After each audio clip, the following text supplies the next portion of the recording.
O que será que vai acontecer com a economia do Brasil após a pandemia do coronavírus? Segundo o estudo feito pelo Banco Mundial, é previsto que o Produto Interno Bruto recue 8% em 2020.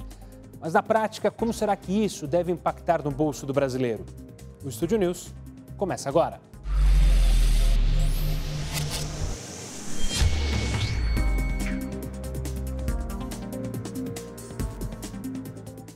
E para falar sobre esse tema, eu converso com Mauro Rochlin, professor dos MBAs da FGV. Seja muito bem-vindo, professor, ao Estúdio News. Muito obrigado, Gustavo. Um prazer estar aqui com vocês. Professor, primeiro eu queria falar um pouco da economia do Brasil antes da pandemia. A gente podia dizer que a gente vivia um momento positivo, que a gente estava numa expansão econômica ou mais numa recuperação econômica dos anos negativos que tivemos? Olha, independente do termo que a gente use para designar o movimento que a economia sofria, o fato é de que essa recuperação, a retomada, ou qualquer que seja o nome que se dê, se dava num ritmo muito baixo. A gente está falando de alguma coisa que, no ano passado, quando a gente falava do PIB do ano passado, a gente estava falando de alguma coisa em torno de 1%. É verdade que se você olhar para o quarto trimestre do ano passado, você vai ver que esse ritmo se acelerou um tanto no quarto trimestre em particular. Agora, mesmo essa aceleração ainda não é um número que fosse possível se comemorar na época. Hoje seria, sem dúvida nenhuma, um ótimo resultado. Estou falando de um número que já começava a se aproximar de 2% ao final do ano passado, mas cujo PIB do fechamento do ano passado foi de apenas 1%, portanto, alguma coisa sofrível, eu diria. E no primeiro trimestre desse ano, na verdade, já vai nos mostrar, pelo menos na pontinha do mês de março, um efeito da paralisação e, portanto, já vai mostrar um pouquinho de uma queda mais pronunciada do que haveria sem a pandemia. Professor, olhando um pouco mais adiante, em maio, o ministro Paulo Guedes afirmou que a economia brasileira tem a chance de se recuperar rapidamente da crise causada pela pandemia. Ele disse que o Brasil é um dos poucos países que tem condição de fazer a recuperação em V. Eu queria justamente que você explicasse para as pessoas em casa o que é essa tal de recuperação em V. E a gente tem a recuperação em U e também a recuperação em W. Ou seja, são vários tipos de recuperações que podem vir a ocorrer, né? Quando a gente fala em recuperação em diferentes formatos, a gente está falando de como é que ficaria parecido o gráfico relativo ao PIB, ao crescimento da economia. O crescimento da economia tem como principal medidor, como principal indicador, o PIB. Então, o que vai acontecer, o que está acontecendo nesse momento, se você ver o PIB, o crescimento do PIB desse ano em comparação com o ano passado? Você vai ver uma queda acentuada. Então, graficamente falando, você iria ver essa retração apareceria sob a forma de uma queda. E a ideia é que, segundo Paulo Guedes, a recuperação vai se dar de uma maneira muito rápida, muito expressiva, ou seja, essa queda vai ser rapidamente substituída por um movimento de alta. Daí, você olhando para um gráfico, você veria um movimento de V, uma figura de V. Então, a ideia dele é que essa queda muito abrupta, muito violenta, por causa da paralisação compulsória da economia, vai se suceder uma retomada muito rápida, muito vigorosa, em taxas quase tão grandes como aquelas que a queda observou. Então, essa que é a ideia. Agora, por que ela pode ser em U? O que seria em U? Seria a gente verificar uma queda pronunciada e durante algum período, alguns trimestres, 2, 3, 4, 5 trimestres, você vê a economia estagnada num patamar muito baixo. Ou seja, sofre uma queda a atividade econômica, essa que nós assistimos agora, ela se mantém nesse nível, a atividade econômica, e mais adiante volta a se recuperar fazendo essa figura de U. O que seria a figura de W? O que ela significaria? Significaria, obviamente, que uma queda muito pronunciada, uma retomada muito rápida, mas seguida de uma nova queda muito rápida e uma nova retomada muito rápida. Por que isso poderia acontecer? Por que poderia haver esse movimento em W, esse zigue-zague? Poderia acontecer a queda por conta da paralisação, que nós assistimos agora, compulsória, um movimento em V por conta de uma retomada, ou seja, a liberalização que possível vai fazer com que a atividade volte a ser bem melhor do que estava sendo até agora, durante a paralisação, mas uma segunda onda de Covid, uma segunda onda de coronavírus faria com que a paralisação se tornasse mandatória, os governos tivessem que voltar a confinar a população em casa, e isso faria novamente com que uma nova queda acontecesse, por absoluta impossibilidade de se produzir, mas isso mais adiante seria seguido por uma nova alta no momento em que a economia experimentasse uma retomada. Então essa que é a ideia desses diferentes movimentos que a gente fica especulando a respeito. Professor, considerando então esses cenários que você explicou para a gente, Paulo Guedes diz em uma alta em V. Você acredita que a gente está mais para uma recuperação em V, ou o cenário econômico internacional, as incertezas, e principalmente também até uma possível guerra econômica, uma continuação da guerra econômica China e Estados Unidos, isso pode influenciar a nossa recuperação e a gente caminha mais para um W, ou ainda há esperança de ser um V? Olha, eu acho que há esperança de ser um V. Eu acho que é bastante provável que o V aconteça, porque, em primeiro lugar, a paralisação literalmente congelou a atividade econômica, fez com que ela acontecesse num nível muito baixo.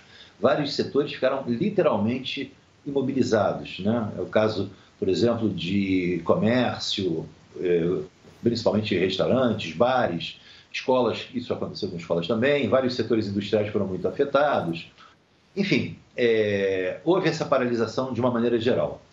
O que me parece mais complicado é a de haver uma segunda onda, porque se não havendo uma segunda onda, eu acho bastante factível que a atividade econômica volte com vigor. Fala-se de uma queda em torno de 6% do PIB. Esse é o número, em torno desse número é que a maioria dos especialistas e estudiosos apontam. Se a gente tiver uma retomada em torno de 3,5%, alguma coisa que não seja tão intensa como a queda, mas seja dessa ordem, eu acho que a gente já vai começar a configurar essa recuperação em V. Isso pode acontecer? Acho bastante provável, porque, afinal de contas, a economia não deixou de funcionar por um problema de falta de oferta de um produto, por uma quebra de safra, enfim. Foi alguma coisa que foi mandatória a partir de uma decisão institucional, que eu quero dizer, né? Governos determinaram que houvesse a paralisação. Supostamente, havendo a volta, a oferta volta a se restabelecer, cadeias produtivas voltam a operar, a demanda volta a fluir de uma maneira mais normal, digamos assim, mesmo dentro de um novo normal, enfim. Mas me parece que vai haver uma retomada. O problema maior, insisto, não é, acho que a guerra comercial, é a possibilidade de haver uma segunda onda, e com a segunda onda, uma segunda paralisação. Eu acho que esse é o pior cenário. Professor, ainda falando sobre essa relação saúde e economia, no começo da pandemia, esse dilema, esse falso dilema, né? Criou-se um dilema que ou saúde e economia. Você acha que a gente encontrou um equilíbrio, a gente está a caminho desse equilíbrio entre medidas de quarentena, fechamento, reabertura do comércio, ou seja, as duas coisas não podem andar separadas, uma não é excludente da outra? Olha, me parece, e eu digo que me parece porque a experiência é tão recente, o histórico que a gente tem sobre esse processo de pandemia é tão novo que eu acho que a gente tem muitas lições a tirar. Então, é difícil a gente falar em alguma coisa mais definitiva. Então, eu vou começar prudentemente a minha frase dizendo o seguinte: me parece que a política de isolamento social é a melhor política, porque a gente viu alguns países fazerem isso e isso funcionar. É o caso da Itália, é o caso da Espanha, é o caso da Inglaterra, é o caso da França, é o caso até dos Estados Unidos. Me parece que, por exemplo, Nova York, que fez um isolamento, uma quarentena muito rigorosa, está tendo sucesso na contenção do vírus, e aí a Califórnia, que não fez o mesmo, está tendo uma situação mais complicada. Então, me parece que o isolamento ele é mais eficiente na medida em que, apesar de representar uma paralisação muito radical e, com isso, uma queda muito abrupta e muito pronunciada da atividade econômica, me parece que ele permite uma retomada a partir de bases mais seguras. Ou seja, pelo que a gente está assistindo aí, parece que esses países têm menor incidência dessa tal de segunda onda. Então, eu acho mais seguro fazer dessa maneira. Professor, vocês economistas sempre falam que uma crise gera lições. Quais são lições que a gente pode tirar desta crise da pandemia? Você acha que nos próximos anos teremos ensinamentos deixados? Acho que um que a gente falou muito, principalmente os economistas, é a necessidade de não se deixar tudo na mão de apenas um país, como foi o caso de produtos da saúde, ou seja, EPIs, respiradores, que eram todos produzidos na China. E aí houve uma corrida impressionante, a gente teve problemas com isso. Quais são os outros ensinamentos que a gente deve tirar desse momento? Olha, em termos econômicos, da teoria econômica, além disso que você falou, que é alguma coisa que tem um alcance, eu acho um pouco limitado. Você falou que a gente escutou muito problemas setoriais acontecendo por conta de dificuldades de certas cadeias produtivas funcionarem a contento, alta dependência da produção chinesa em cadeias de suprimento importantes. Apesar disso, me parece que a questão aí é mais setorial mesmo. Uma questão que me parece assim, mais geral, que é uma questão que a teoria econômica também enfrenta nesse momento, é a seguinte: como é que essas políticas de enfrentamento de crise, como é que elas podem ser mais eficientes? Na verdade, esse questionamento já não vem de hoje, já vem desde 2008, com a grande crise financeira global em 2008, com as políticas macroeconômicas que os países adotaram, políticas de juros, políticas de gasto do governo, e com o efeito dessas políticas, há todo um questionamento em relação à eficácia dessas políticas. O que fazer diante de uma crise dessas proporções? Por exemplo, vai se usar política fiscal? Os governos devem gastar e apoiar de uma maneira ilimitada o esforço de retomada? Você veja que há diferença, por exemplo, entre o que os Estados Unidos está fazendo e o que a Europa está fazendo. Os Estados Unidos adotou uma política que defende menos o emprego, através de uma política de seguro-desemprego, busca dar renda a uma parte da população que perdeu o emprego. Faz isso. A Europa faz um pouco diferente. A Europa faz alguma coisa meio parecida com o que o Brasil vem fazendo, que é garantir o emprego. Estabelecer mecanismos que permitam a manutenção do emprego, com o apoio do Estado, é claro, com o apoio do Estado. Então, enfim, a gente tem experiências diferentes e a gente ainda não tem lições definitivas a serem retiradas disso. Você veja que a taxa de juros se encontra no mundo todo em patamares baixíssimos, historicamente nunca antes vistos nesses patamares, e você não vê uma explosão do consumo. Eu digo isso antes da pandemia, inclusive.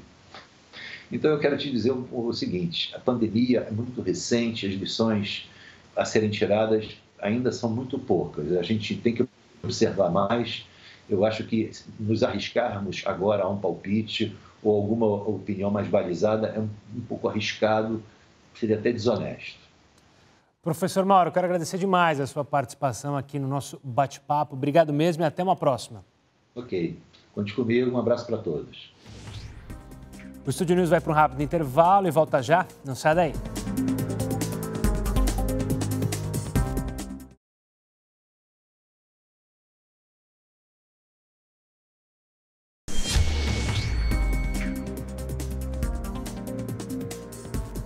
E para falar mais sobre esse assunto, eu converso com Jandaracy Araújo, subsecretária estadual de Empreendedorismo, Micro, Pequenas e Médias Empresas do Governo de São Paulo. Jandaracy, seja muito bem-vinda. Olá, obrigado pelo convite, vai ser muito bom poder contribuir para essa discussão tão importante nesse momento. Nós que agradecemos a sua participação. Jandaracy, eu queria começar falando então das micro, pequenas e médias empresas. Elas são sempre os setores mais atingidos numa crise, especialmente numa crise como essa. A gente tem também a questão que antes da crise a gente já vivia um momento de incertezas com o número do desemprego alto e justamente com pessoas indo atrás do empreendedorismo de necessidade. Ter o próprio negócio já é difícil. Num momento como esse é ainda mais complicado, mas ainda é possível empreender, ainda é possível para os profissionais informais conseguirem ter renda mesmo num momento de crise como esse? Sim, ainda o empreendedorismo ele é ainda o melhor caminho principalmente nesse cenário de desemprego.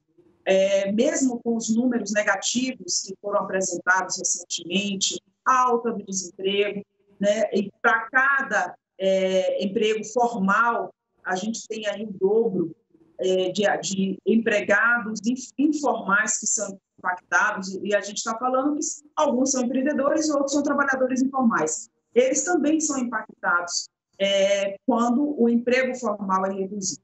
No entanto, o que nós temos visto aqui em São Paulo é que no mês de junho nós tivemos mais de 15 mil empresas abertas. E esse número, apesar de ser inferior ao que aconteceu em 2019, mostra que o empreendedorismo é uma perspectiva positiva. Nós lançamos e estamos fortalecendo, lançamos em 2019 o programa Empreenda Rápido e continuamos com ações dentro do estado de São Paulo para fortalecer o empreendedorismo, desde qualificação dentro desse modelo novo, dessa nova necessidade de digitalização, e também concedendo crédito, né? E é uma diferença do que nós temos visto ao longo dos anos, ações assertivas para poder garantir que o empreendedor ele consiga ter acesso, né, a crédito, a um programa de qualificação, mesmo durante a pandemia. O crédito para micro e pequeno empresário, ele é difícil acesso para todos. Isso não é uma exclusividade aqui em São Paulo, nem no Brasil, no mundo inteiro. Por que é tão difícil para o micro e pequeno empresário conseguir esse acesso ao crédito? Porque grandes empresas, claro, têm um lobby, têm uma facilidade em lidar. Por que o micro e pequeno empreendedor ainda assim enfrenta tantas barreiras para conseguir esse crédito? Uma das principais dificuldades para esse empreendedor, para o microempreendedor, é o sistema de garantias que nós temos no Brasil. Isso impacta bastante nesse processo de análise de risco e na concessão de crédito, principalmente pelos grandes bancos. Um outro ponto, e que é o que impactou, né, mesmo com as ações que foram, os programas que foram criados para a concessão de crédito micro e pequenos, nós temos aí uma grande concentração nos grandes bancos. E isso faz com que o dinheiro acabe não chegando na conta.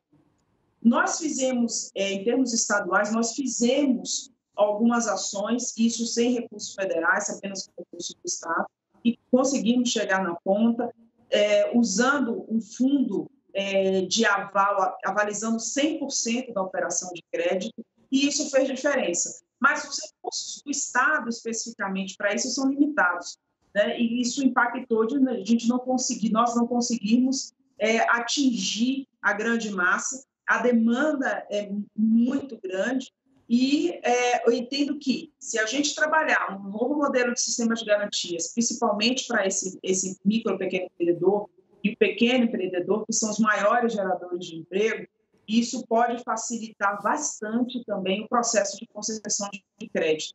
Jandaracy, eu queria que você olhasse para frente. Então, justamente para esse grupo dos micro e pequenos empresários, qual que é a sua expectativa, apesar dos problemas?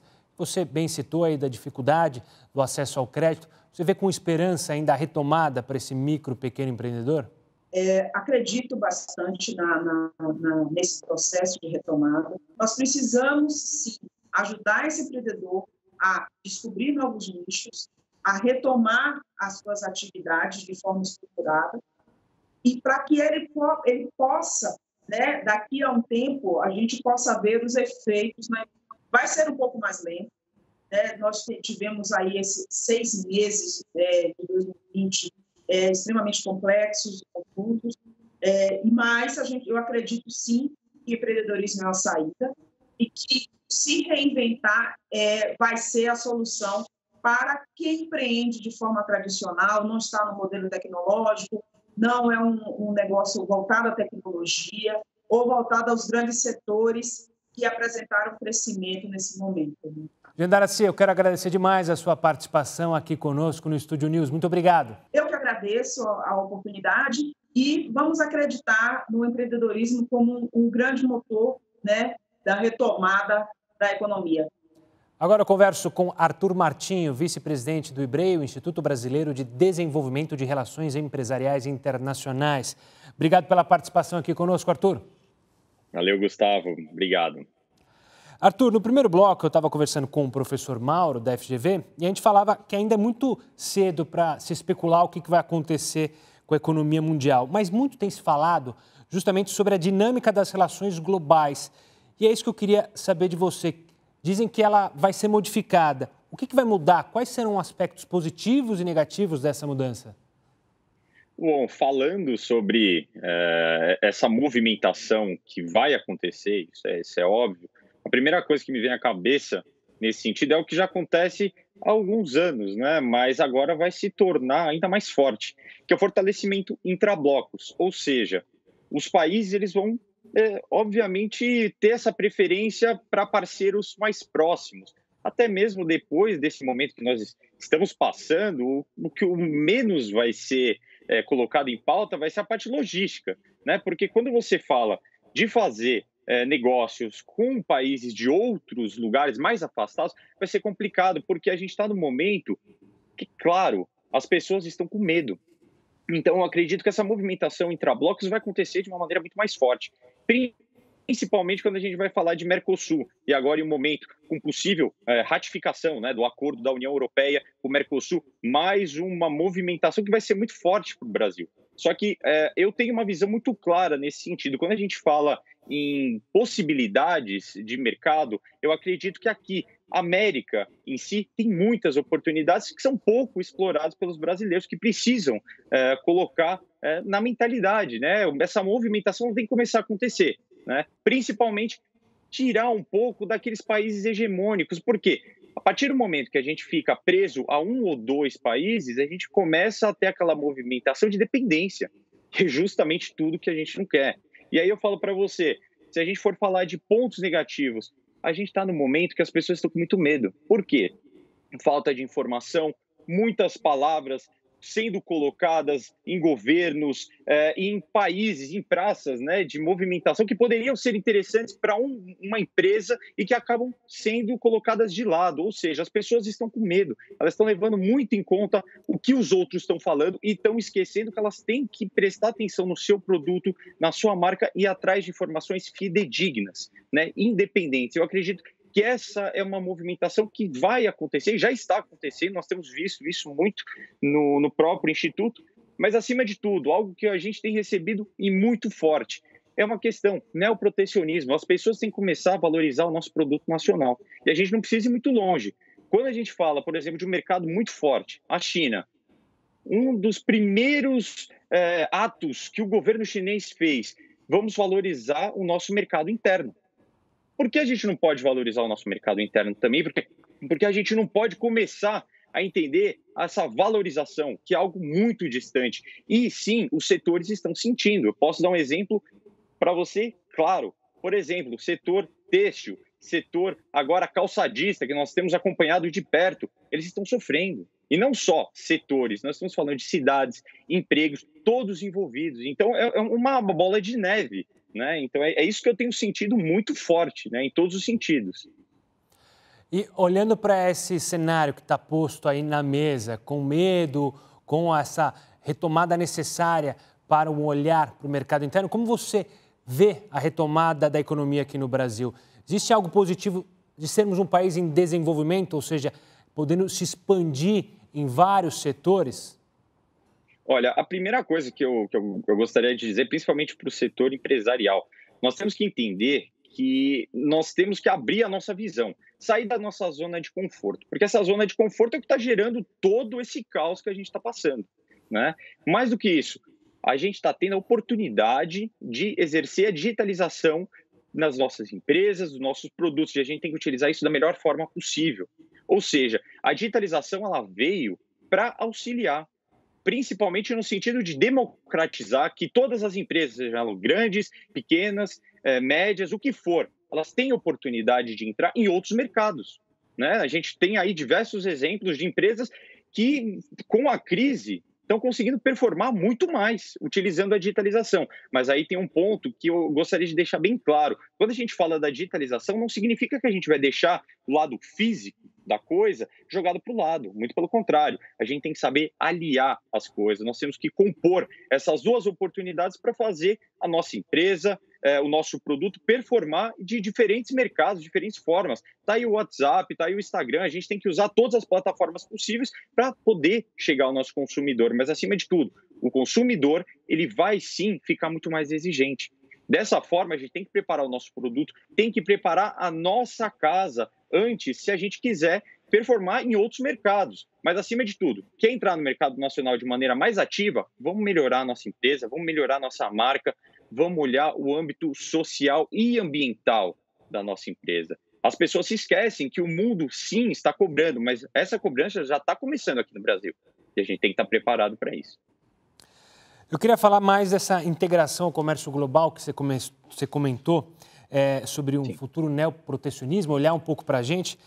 Mas como que essa integração global de alguns países próximos aqui pode ajudar a nossa economia, pode ajudar os nossos empresários? Os brasileiros têm que ficar atentos às oportunidades que estão à nossa volta?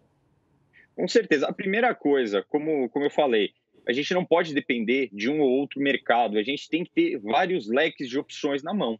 Nós não sabemos o que vai acontecer. Principalmente quando a gente fala, dando um exemplo, no caso, a China, por exemplo. Nós não sabemos se nós vamos ter embargos, o que vai acontecer, se vai ter cordão de isolamento. O que nós sabemos é que são diversas empresas multinacionais saindo da China justamente com esse medo. Se você tiver um produto aliado à China, somente a ela, você vai estar naquela zona de risco. E aí eu falo para você, a empresa que começar a olhar de uma maneira mais holística para a América, para os nossos parceiros mais próximos, até mais no sentido logístico da coisa, a gente vai conseguir performar muito mais. Por quê? A gente tem oportunidades aqui. Acima de tudo, nós temos que preparar, né, nesse neoprotecionismo, a gente tem que aproveitar o momento que o dólar está muito bom para a gente exportar. Eu acredito muito que o caminho da exportação vai ser, sim, o caminho para o brasileiro performar de uma maneira, nesse momento pós-crise, né, de uma maneira mais ativa. Né? Eu acho que é a maneira mais fácil. Só que, assim, quando a gente fala em exportar, óbvio que a gente tem que preparar todo o produto, tem que ter uma adequação, mas são coisas que são possíveis. A internet ajuda nesse contato com as pessoas que querem comprar? Ajuda. A gente tem que estar pronto para isso. Eu acho que esse que é a grande mensagem para todos aqueles que querem empreender. A gente sabe que o empreendedorismo agora vai aumentar e muito, mas, acima de tudo, você tem que saber o caminho que você está tomando, né? Tem que ter cuidado, principalmente na área internacional, porque um caminho errado na área internacional custa e muito caro. Arthur, eu queria tocar justamente nesse ponto. Você disse que vai aumentar o empreendedorismo, a gente tem que ficar atento a essas posições. Você acredita que também o governo federal tem que ajudar, desburocratizar, ajudar para que o empresário, justamente o empresário brasileiro, consiga ver uma luz no final do túnel? Com certeza. Nós sabemos agora, né, principalmente nesse momento do Covid, que o governo já investiu 31 bilhões em diversas áreas para justamente sanar esses problemas que estão acontecendo. Só que a gente não pode esquecer de uma coisa: não é só responsabilizar o governo federal, a gente tem que olhar também para o governo municipal e estadual. Porque não adianta ficar num jogo de poder que acaba totalmente, nós acabamos sendo dilacerados. É basicamente isso que acontece. O governo federal tem sim uma missão muito importante no sentido de abrir as oportunidades. A gente tem visto, eu acho que essa movimentação com a União Europeia vai ser muito importante para o Brasil, só que, acima de tudo, nós temos que ter em mente que no momento que nós vamos fazer qualquer acordo comercial, nós temos que ter a presença dos empresários, né? Que é muito complicado, as pessoas não sabem. Vou dar um exemplo simples: nós estamos vendo economias que vão performar depois, lá para 2021, vai crescer 3% o PIB. Um exemplo: Israel, que é muito forte. Outro exemplo: Egito. Esses dois países, eu não sei se as pessoas sabem, nós temos acordos com eles. Então, a informação, acho que vai ser o diferencial, e o governo peca nesse sentido. O governo tem que trazer mais informação, tem que mostrar para as pessoas que tem outros caminhos, que, por vezes, você ficar focado somente em um país é um erro. E você tem a solução aqui mesmo, dentro de casa, utilizando o Mercosul. Para isso, você pode utilizar uma alavanca para ir para outro país, conhecer outro mercado.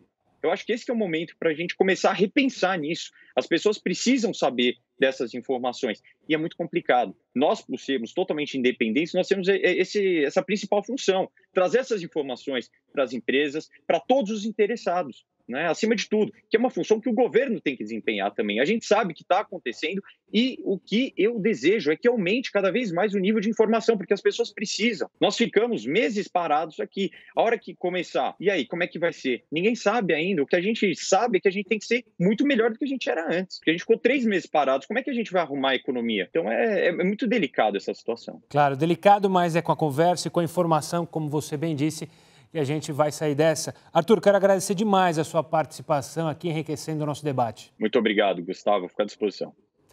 Um forte abraço. O Estúdio News fica por aqui. Eu conversei com Arthur Martinho, vice-presidente do IBRE, o Instituto Brasileiro de Desenvolvimento de Relações Empresariais e Internacionais, com Mauro Rochlin, professor dos MBAs da FGV, e Jandaracy Araújo, subsecretária estadual de Empreendedorismo, Micro, Pequenas e Médias Empresas aqui do governo de São Paulo. Você já pode acompanhar essa entrevista pelo nosso canal no YouTube, no Play Plus e também pelo nosso podcast disponível já nas plataformas Spotify e Deezer. Semana que vem tem mais. Até lá. Tchau, tchau.